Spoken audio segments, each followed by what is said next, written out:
Bueno, tengan todos buenos días, tardes, noche, cuando sea que estén viendo este material. Mi nombre es Kevin Rivas, soy estudiante de cuarto año de medicina y estoy en este día participando de este programa de refuerzo, programa de ayuda, de farmacología, que está siendo realizado por la Comisión Académica de ASEMEA. Muy contento de formar parte de este proyecto. Yo fui parte previamente en el proyecto de bioquímica y con todo el gusto del mundo vuelvo a participar ahora con esta materia, tratando de dar como siempre una forma quizás más sencilla, más resumida, más directa al grano de los temas que se abarcan en las diferentes materias, con el hecho de que ustedes tengan un mejor entendimiento de los temas. A veces es muy denso leerlo directamente de un libro, a veces las clases complementarias no son muy completas, incluso a veces no hay clases complementarias de algunos temas, como es el caso del tema que vamos a abordar el día de hoy, que son fármacos relajantes del músculo estriado, que es el primer seminario. Entonces también esto puede ayudarles como una forma de comprender mejor el tema a aquellos que se encargan de la exposición de dicho seminario. Una pequeña nota aclaratoria es que estos videos y estos materiales jamás van a ser un sustituto de sus materiales de estudio en las diferentes materias, sino más bien un material adicional para consolidar una que otra duda, para tener otra visión del tema y siempre con el motivo de darles material extra para que ustedes se apoyen. Eh, y pues mucha suerte a lo largo de este año. Este material ha sido elaborado por mi persona y por el compañero Fernando Alfonso, también de cuarto año de medicina, solo que en esta ocasión solamente mi persona estará brindando la pequeña tutoría y él estará presente en ocasiones futuras. Bien, vamos a iniciar hablando de los fármacos utilizados en la relajación muscular. Vamos a estar hablando de una unidad anatómica funcional muy importante de nuestro cuerpo, como es el músculo esquelético. El músculo esquelético, como ustedes saben, tiene características muy propias, anatómicamente y fisiológicamente. Ya ustedes lo vieron el año pasado en fisiología y ahora vamos a retomar algunos conceptos muy importantes para poder entender estos fármacos. Aquí, primero que nada, quiero que se centren exclusivamente en esta imagen, que le pongan especial atención a lo que es pues la estructura de la placa motora terminal. Como ustedes saben, este es un axón de una neurona motora y el axón que está llegando, el nervio que está llegando a inervar pues al músculo esquelético para poder producir una contracción muscular y así elaborar movimiento. Como ustedes saben, estos axones, el potencial de acción viaja a través de ellos, movilizando calcio y moviendo el neurotransmisor acetilcolina desde sus vesículas hacia la hendidura sináptica. Una vez en la hendidura sináptica, la acetilcolina llega a los receptores, en este caso receptores nicotínicos, llega a los receptores nicotínicos para que estos, pues, que tienen forma de canal, abran el canal, ingrese sodio, haya flujo de potasio, se realiza un potencial de acción, posteriormente se muevan los depósitos de calcio intracelulares y pues se dé el acoplamiento, excitación, contracción de actina y miocina y haya contracción muscular. Eso es lo importante que tienen que recordar con respecto a lo que es la fisiología de la contracción del músculo esquelético. Y esto es lo que van a necesitar en realidad para poder comprender estos fármacos. ¿Cuáles fármacos somos los que vamos a tratar nosotros?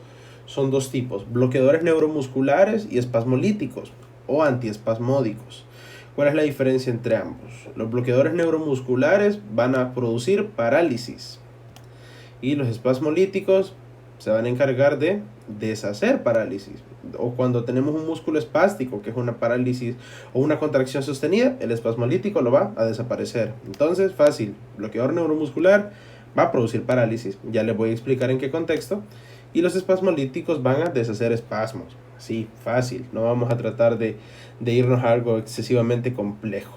Bien, primero que nada, una introducción general. Los bloqueadores neuromusculares son fármacos que nosotros en nuestra práctica diaria no vamos a utilizar mucho, va a ser poco. Se utiliza más en los anestesistas o médicos de emergencia, y que son utilizados principalmente en procesos quirúrgicos y en la unidad de cuidados intensivos. Normalmente se trata de obtener cuando nosotros tenemos un paciente que tiene un compromiso de la vía aérea y necesitamos intubar para que pueda tener una ventilación correcta. necesitamos pues aplicar un bloqueador neuromuscular para poder de esta manera acceder a la vía aérea, se detengan las contracciones de lo que son los músculos de la laringe, de la tráquea, para poder intubar de una manera más sencilla sin comprometer la vida del paciente. Entonces, en estos contextos o en la intubación, al momento de la cirugía también, es que utilizamos estos medicamentos. Van a interferir directamente con la transmisión de la terminal neuromuscular. Ya voy a explicar el mecanismo de acción más adelante para no tratar de hacer esto muy a la carrera. Y pues eso, como les decía, son coadyuvantes, ayudan mucho con en el caso de la anestesia general para facilitar las intubaciones. Bien, luego tenemos los espasmolíticos. Los espasmolíticos, como les decía, disminuyen la espasticidad, se deshacen de los espasmos, su inyección central, su efecto es en la médula espinal y sus usos más comunes. Estos fármacos normalmente se utilizan en otras ramas, en otro tipo de trastornos, pero con respecto al músculo esquelético y sus... Disculpen ahí si escuchan una que otra notificación. Con respecto al músculo esquelético, lo que van a hacer son utilizados para trastornos como el dolor dorsal crónico, dolor de espalda crónico y otros trastornos como la fibromialgia, que son trastornos más raros de observar pero que generan un dolor crónico a lo largo de toda la vida de los pacientes, y solamente este tipo de fármacos logran aliviarlos y les permiten hacer una vida normal. Bien, vamos a tener ahora interpretar la farmacología básica de los agentes bloqueadores neuromusculares y su aplicación terapéutica. Bien, los bloqueadores neuromusculares, como les decía, son aquellos que vamos a estar utilizando en UCI a la hora de intubar y en esos casos. Los bloqueadores neuromusculares van a tener algo bien característico, y es que van a tener una gran similitud estructural con acetilcolina.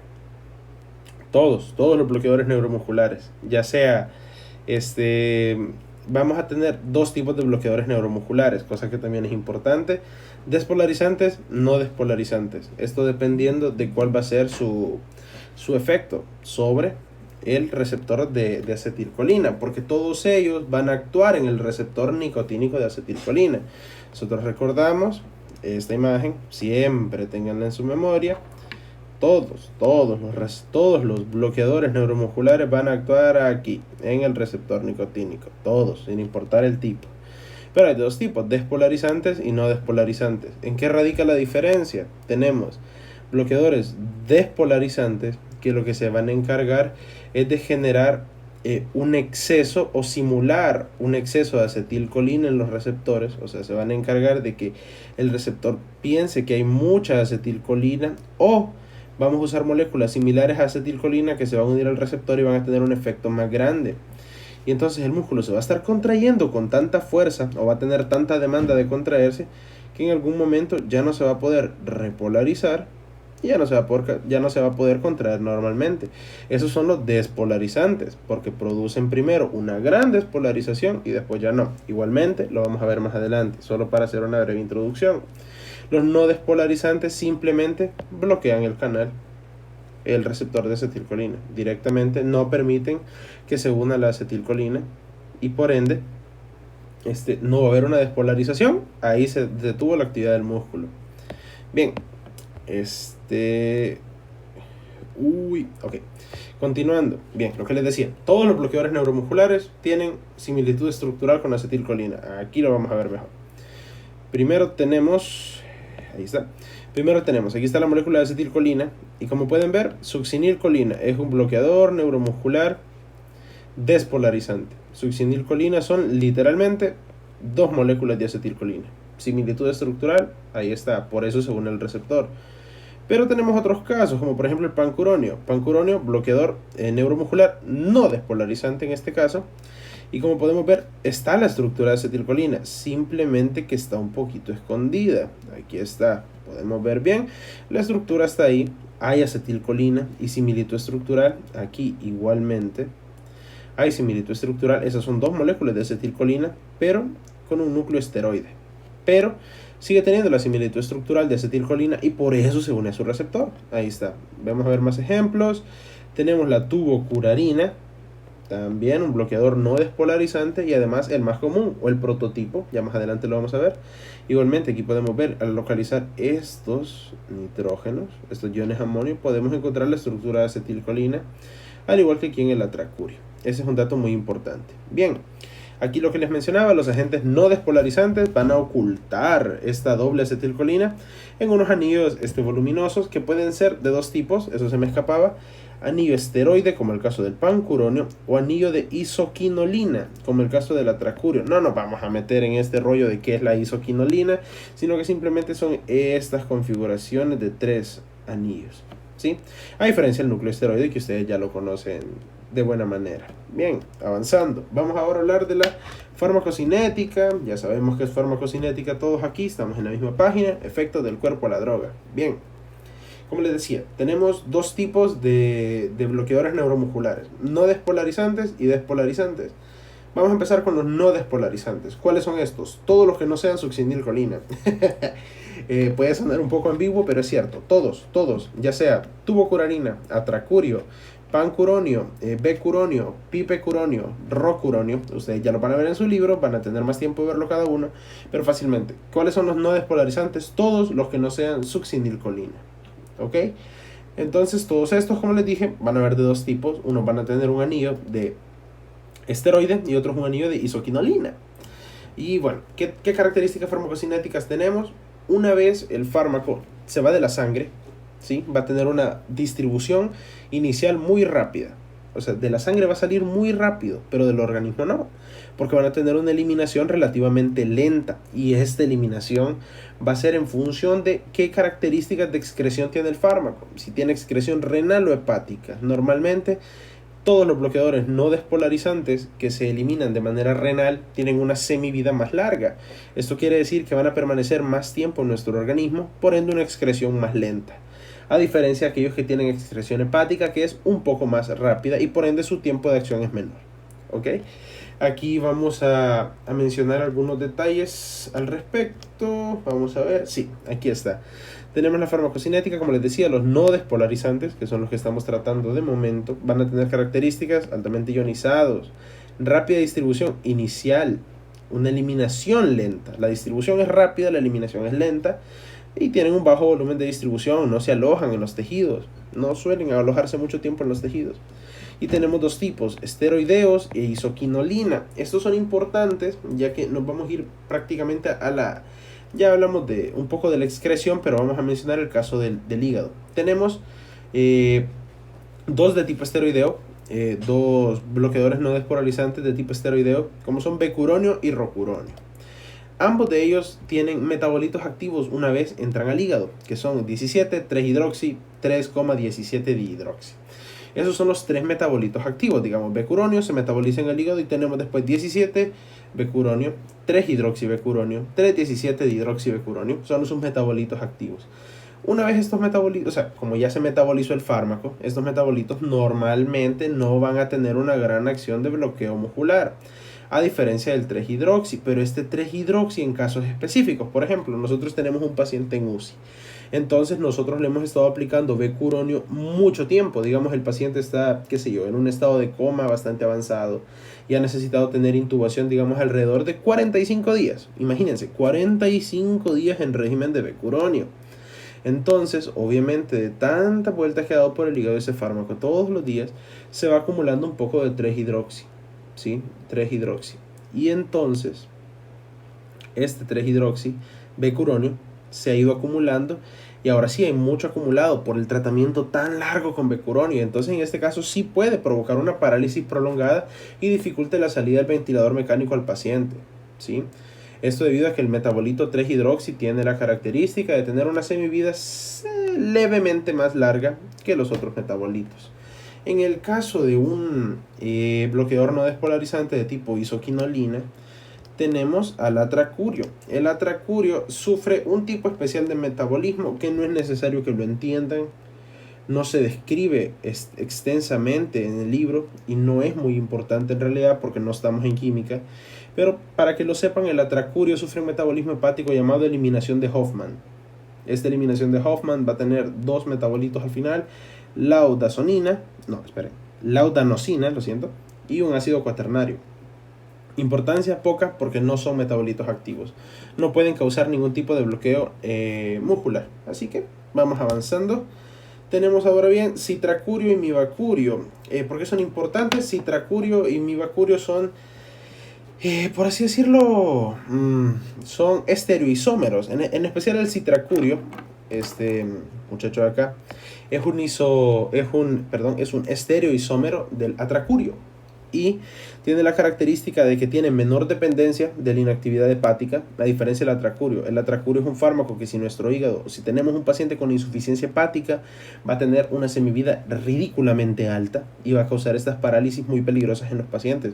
El citracurio no depende tanto de la actividad hepática, tiene cierta excreción renal, produce menos laudanosina. ¿Por qué es importante que produzca menos laudanosina? Porque es en sí el metabolito de semivida más larga del atracurio. Ya no tanto como el otro, como el ácido cuaternario. Ya la laudanosina es un poco más difícil de excretar y también genera menos probabilidad de liberar histamina. Es común que en el atracurio se liberen grandes cantidades de histamina, una amino vasoactiva que genera un estado de inflamación en el hígado y puede causar daños. Luego tenemos el mibacurio, tiene más breve duración de acción es el más breve de duración de acción de todos los no despolarizantes. Produce una liberación intensa de histamina a dosis altas con hipotensión, rubor y broncoespasmo. Esto es porque la histamina tiene la característica de que produce un gran espasmo a nivel de los bronquios. Es muy común que pacientes asmáticos sufran ataques por fármacos que promuevan la liberación brusca de histamina. Si me escuchan un poco resfriado, que me ahogo, porque estoy un poco enfermo, no es COVID. Easy, bien. Entonces, citracurio es probablemente el bloqueador no despolarizante más utilizado clínicamente, ya que tiene todas las ventajas del atracurio, todas las ventajas del mibacurio, pero con menos incidencia de efectos adversos, porque no depende tanto de la actividad hepática, produce menos metabolitos extra y, muy importante, libera menos histamina. Ese es un dato muy importante. Avancemos. Bien, dejamos todos los que no sean succinilcolina y ahora vamos con succinilcolina. Farmacocinética de los despolarizantes, muy importante. Estos tienen una duración, en el caso en especial de succinilcolina, y digo esto por la maña de decir el grupo, pero en realidad es succinilcolina, nada más. Succinilcolina son 2-acetilcolina y tiene la característica de dura de 5 a 10 minutos, más o menos. Una duración de acción relativamente débil, se degrada rápido, papam, hace su efecto, adiós. Importante, ¿cómo es la farmacocinética de la succinilcolina? Bien, aquí lo podemos ver un poquito mejor. Succinilcolina, también al igual que acetilcolina, sufre degradación por colinesterasas en la hendidura sináptica, y en este caso una hidrólisis muy rápida en el hígado especialmente y en el plasma por estas dos enzimas, butirilcolinesterasa y pseudocolinesterasa. Sí, su metabolismo llega a producir el metabolito succinilmonocolina, que se descompone rápidamente a ácido succínico y colina, y eso principalmente. Ahora bien, con el uso de succinilcolina y con su metabolismo principalmente, nosotros podemos encontrar algunos pacientes que van a tener un bloqueo neuromuscular relativamente más prolongado por succinilcolina. ¿Y esto por qué va a ser? Va a ser principalmente por una variante genética relativamente anormal de estas colinesterasas en el plasma. Esto quiere decir que si algunos pacientes tienen ciertas alteraciones genéticas en estas enzimas, no van a degradar correctamente succinilcolina y el bloqueo va a persistir. Entonces, para eso nosotros tenemos una forma, y digo nosotros porque se utiliza, pero es muy raro, porque estos casos son ridículamente ínfimos, o sea, son muy pequeñas las probabilidades de encontrar un caso de estos.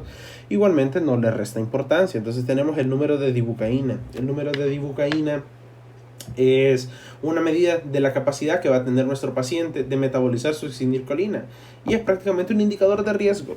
Esto es muy importante porque al administrar dibucaína va a inhibir a la succinilcolina normal en un 80%, ¿ok? Y a la enzima normal solo en 20%. Esto quiere decir que el número de dibucaína nos va a servir a nosotros para saber si una enzima de nuestro cuerpo es normal o es anormal. ¿Qué enzima? Succinilcolina. Bien, avanzando, vamos con el mecanismo de acción. ¿Cómo funciona cada uno de estos fármacos? Cosa muy importante. Tenemos Los relajantes musculares no despolarizantes van a actuar, como les había mencionado antes, en el receptor nicotínico y van a competir con la acetilcolina. Esto de este lado todavía no toca. Bien, aquí tenemos los no despolarizantes, actúan en el receptor nicotínico, bloquean el canal de sodio y cuando están en una dosis muy grande, aquí podemos ver, ¿sí? Aquí está, el bloqueador no despolarizante bloquea el canal de sodio, no va a permitir que entre la corriente de sodio, no se va a despolarizar nunca esa fibra muscular. Pero a grandes dosis, incluso los bloqueadores entran al canal y generan un bloqueo muchísimo más largo. Eso es lo importante del mecanismo de acción. Recuerden, bloqueo del canal nicotínico, del receptor nicotínico de acetilcolina en la placa motora terminal. Ahora bien, tenemos los despolarizantes, y con los despolarizantes pues me refiero a, a succinilcolina. Y con ello vamos a tener que el bloqueo existe en dos fases, una de despolarización y una de desensibilización. Como sabemos, el no despolarizante no tiene nada que ver con el fenómeno eléctrico, sino que directamente con un bloqueo mecánico del canal.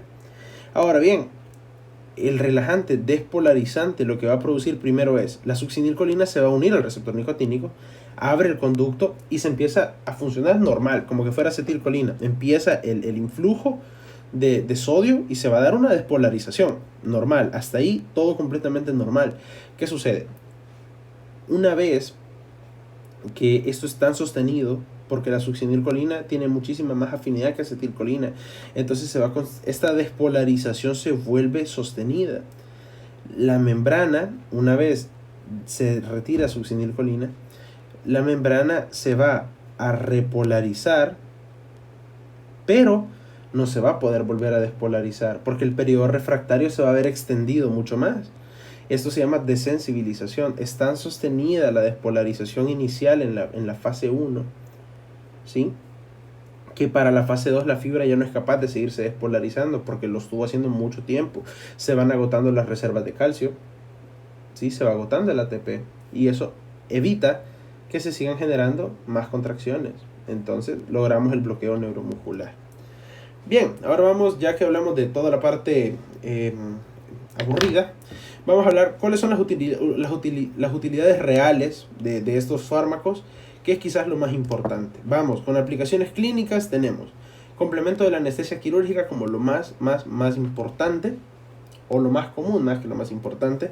Procedimientos ortopédicos, facilita la intubación endotraqueal para laringoscopías, esofagoscopías, broncoscopías, que son normalmente son cirugías exploratorias de lesiones para las mismas razones, para el mismo proceso de anestesia quirúrgica se complementan, y como todos estos procedimientos requieren esto, pues se toman en cuenta. Prevención del traumatismo durante tratamiento del electrochoque convulsivo. Esto es muy importante porque se paralizan los músculos para evitar que un electrochoque convulsivo, o sea, que una actividad excesiva del sistema nervioso dañe estas fibras musculares, por eso las paralizamos.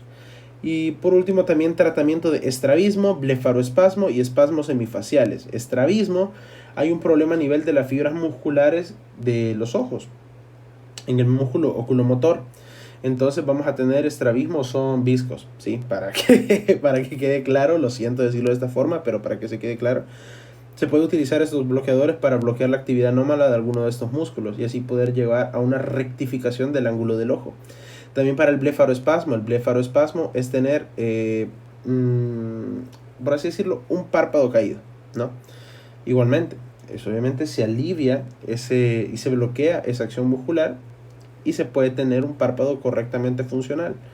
Bien, ahora con los efectos adversos, y aquí quiero que pongan mucha atención, tenemos apnea prolongada, colapso cardiovascular, parálisis muscular excesivo por un fármaco, parálisis respiratoria, hipotensión y broncoespasmo. Y vamos a dejar como la reina de todas en estos efectos adversos, no por ser la más común, pero sí por ser la más peligrosa, la hipertermia maligna. La hipertermia maligna, como ya lo dice su nombre, es una elevación abrupta de la temperatura, completamente abrupta, no cede en lo absoluto a ningún medio farmacológico Incluso algunas veces se tiene que dar terapia de poner muchas compresas frías sobre el paciente para poder regular la temperatura. Pero es algo completamente descabellado. Esto porque el metabolismo del cuerpo está tan elevado, el calcio comienza a salir desproporcionadamente y a comenzar una contracción generalizada de todo el músculo esquelético del cuerpo. Entonces, la cantidad de calor que se libera de todos estos productos de energía y toda esta contracción al mismo tiempo genera una elevación abrupta de la temperatura. Tiene un componente genético, o sea, hay personas predispuestas a generar hipertermia maligna, es un componente genético y hereditario. Y más adelante nosotros vamos a hablar de cómo se trata esto, porque es una situación de completa emergencia y muy comúnmente en el ámbito quirúrgico. Se da cuando la persona está en la sala de operaciones, no suele verse afuera, pero para que lo tengan muy en cuenta. Bien, tenemos bases farmacológicas de los fármacos con utilidad espasmolítica. Terminamos con el bloqueo neuromuscular, ahora vamos cuando ya no queremos paralizar el músculo, queremos que deje de estar tan paralizado. Así que para eso vamos a definir primero espasticidad, que es un músculo espástico. Eso ya tienen que tenerlo ustedes más o menos en mente. Espasticidad es como un trastorno de control sensorio-motor ocasionado por una lesión de neurona motora superior, que se manifiesta como activación intermitente o sostenida involuntaria de los músculos. Un músculo tenso, con un gran espasmo que está completamente sostenido. Es una contracción sostenida, similar a lo que se ve en el tétanos, por si quieren hacer una mejor idea. En el caso de los epistotonos, la risa sardónica, ahí podemos ver eso muy bien. Aquí tenemos características, también una foto, incremento en los reflejos tónicos de estiramiento, espasmos de los músculos flexores, incremento en el tono muscular basal, aunado a una debilidad muscular, obviamente por la fatiga de la contracción tan continua. Bien, el mecanismo es que estos fármacos van a modificar el arco reflejo, pueden modular sinapsis, tanto de excitación como de inhibición. Para disminuir este reflejo de esta distensión hiperactiva se desea disminuir la actividad de las fibras 1-alfa, que son las que excitan a la motoneurona primaria, o impulsar la actividad de las neuronas internunciales inhibitorias. Entonces, prácticamente para poder aliviar estos espasmos tenemos dos mecanismos. Uno, disminuir la fibra excitatoria o aumentar las fibras inhibitorias. Cualquiera de las dos son mecanismos válidos.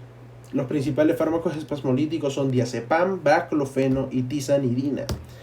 Aquí vamos a hablar del mecanismo de acción un poco en general, ya que todos tienden a ir por la misma tendencia de funcionamiento. Tenemos GABA. El ácido gamma aminobutírico es un neurotransmisor inhibitorio. Siempre GABA es inhibitorio. Toda la vida va a ser inhibitorio. Ejerce sus efectos en sus receptores GABA A, GABA A y GABA B. El GABA A es el subtipo de receptor primario del sistema nervioso central y es el que tiene que participar en las acciones de ansiolíticos y sedantes. La unión de GABA al sitio abre cuando GABA se une a su receptor, que es un canal, abre un canal de cloruro, lo que resulta en una membrana celular hiperpolarizada, y esto es lo que va a impedir la excitación de la célula.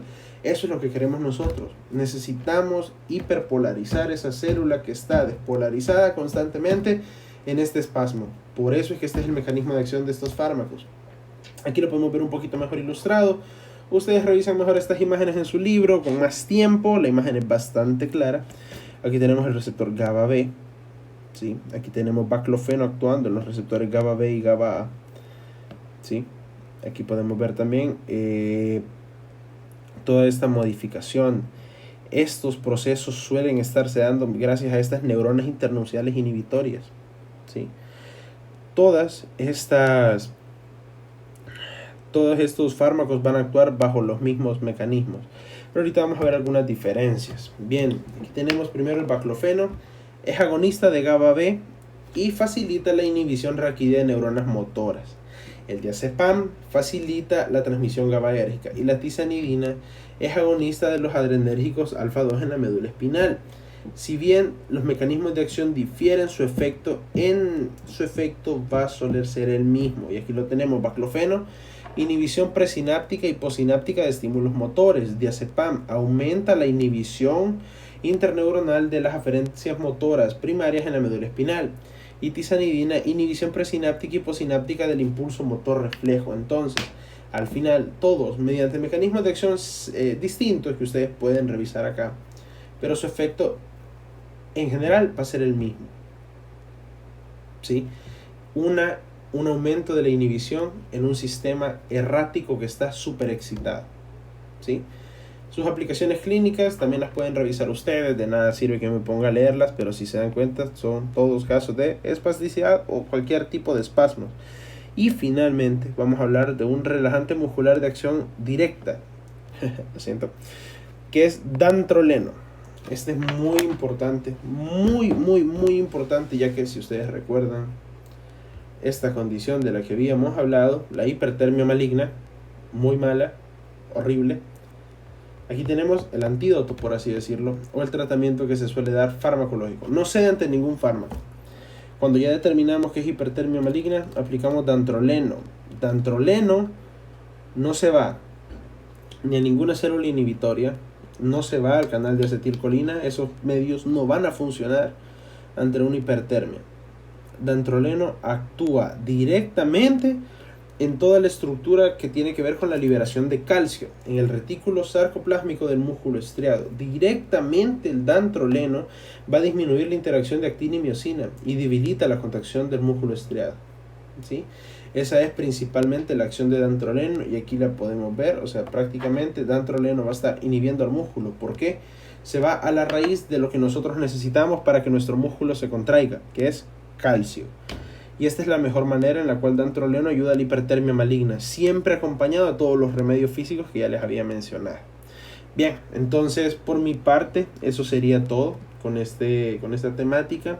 Siento yo que es un tema sencillo, es importante a veces resumir y rescatar las ideas más importantes para que ustedes las tengan en cuenta, que es lo que yo he tratado de hacer. Repito una vez más, esto no pretende sustituir ningún material de estudio suyo, ni en lo más mínimo, pero sí pretende darles una orientación, una guía de por dónde ir, y quizás los aspectos más claves de cada tema. Todos estos medicamentos los vamos a utilizar no tan comúnmente para estas razones, pero sí ténganlos en mente, al menos sus mecanismos de acción y todo eso. Recuerden mucho lo que les he mencionado, lean mucho y muchísima suerte. Por si llegan a necesitar algo, ahí está mi nombre completo, soy de cuarto año, ahí les dejo mi correo siempre. Cualquier duda, ya sea de esta clase o de cualquier otra cosa, si yo tengo el tiempo para poder responderle, ya que en mi año las cosas están un poco intensas, digámoslo así. Pero si yo tengo el tiempo, con todo el gusto me pueden escribir, y si yo tengo el tiempo voy a tratar de satisfacer su consulta de la mejor manera posible. Una vez más, ánimos y espero les vaya muy bien en todo este ciclo. Nos vamos a estar viendo de nuevo para temas del segundo parcial. Yo creo que hoy voy a estar con el tema de dopamina, que va a estar muy interesante. Entonces, eso sería todo. Muchas gracias.